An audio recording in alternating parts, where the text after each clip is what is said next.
Good morning, Mike the MC, bringing another self-care video. Today I'm going to bring up a point from Drew Keyes' book on how many disorders can a person have.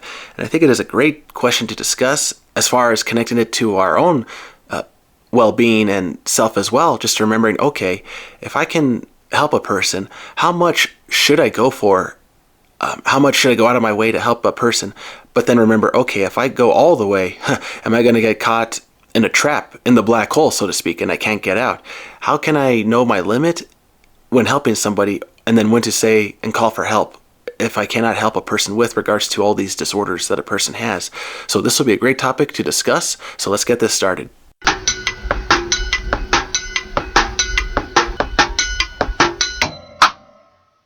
So this is taken from Drew Keyes' book on Narcissists Exposed, and she brings up a question I thought it was interesting. Can narcissists have more than one disorder? And yes, was her answer, and she highlights all the different clusters and how, with regard to narcissism, a lot of personality disorders are pretty much comorbid or basically happening at the same time as this disorder of narcissism.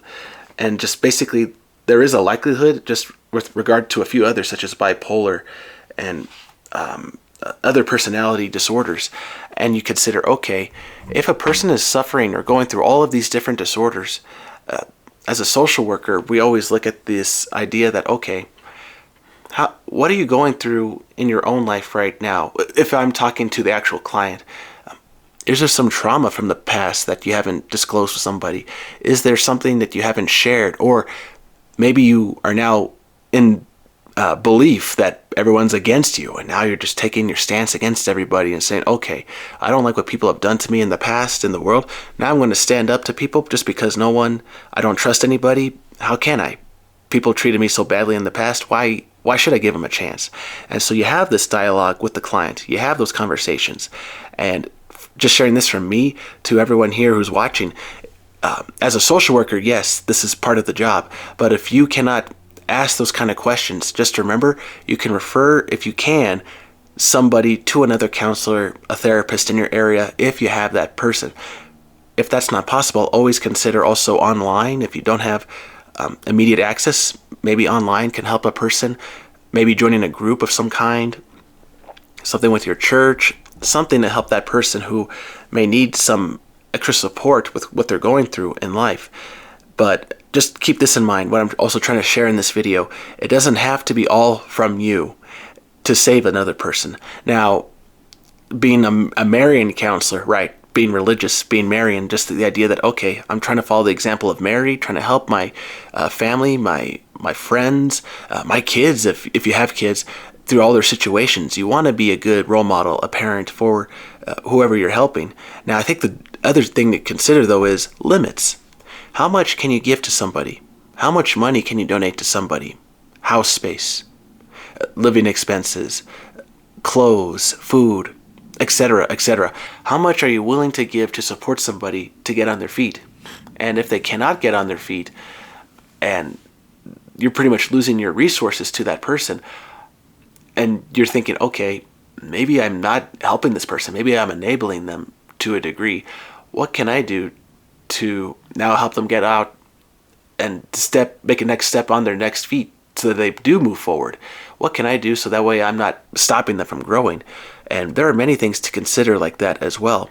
Now, another situation you may consider, okay, if you need to stand up to a bully, a narcissist who may have another disorder of some kind, keep this in mind. If you're going with somebody who may have pretty much a cluster, pretty much a whole arsenal against you just because they have all these disorders, keep this in mind. You can put up a wall and defend yourself if you can in that situation. Now, it's going to be hard to do than if it's with regard to a relationship, people from the past or in your current life that are out in your community that you have to work with.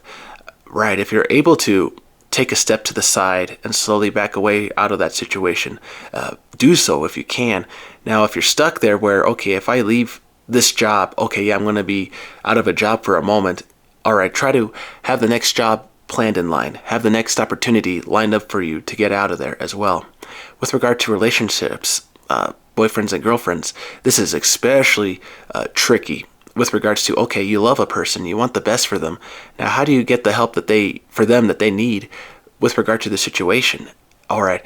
And so I would just once again point to you that it's not totally your responsibility to give everything for that person. And that's why I brought up earlier in the video, like the idea of a black hole where you just sucked into that situation. You're drawn into that toxic reality that they're now living, and now they're trying to change you to become like them because they feel, okay, nobody's good, we're all bad. And it's like, wow, how do you put the wall between somebody like that? How do you stand up to somebody? And I could share with you examples from my past where, yeah, college I had to stand up to people. I had to make my distance with people who thought, oh, this guy's a weird person. Why would I want to speak with them? Or why would anyone talk with you? They're referring to me, and I'm like, oh, well, fine, I'm cool. I know I'm a good person. I know I'm a great person. Maybe I'm okay. Maybe I do have some good things. And just sharing that from me to you, maybe, just saying this to yourself, maybe I am a good person. Maybe I do have something good for me. Maybe I can do the next big thing. And maybe that other person who I'm talking with, maybe they're the one that need the help. And I'm okay. So always keep that in mind. The idea of a mental game, if people are trying to trick you to think you're the bad person. No. Keep that person in mind. Keep them in mind and pray for them. From a religious perspective, yeah, we pray for people, of course, to heal and recover. That we can do for sure.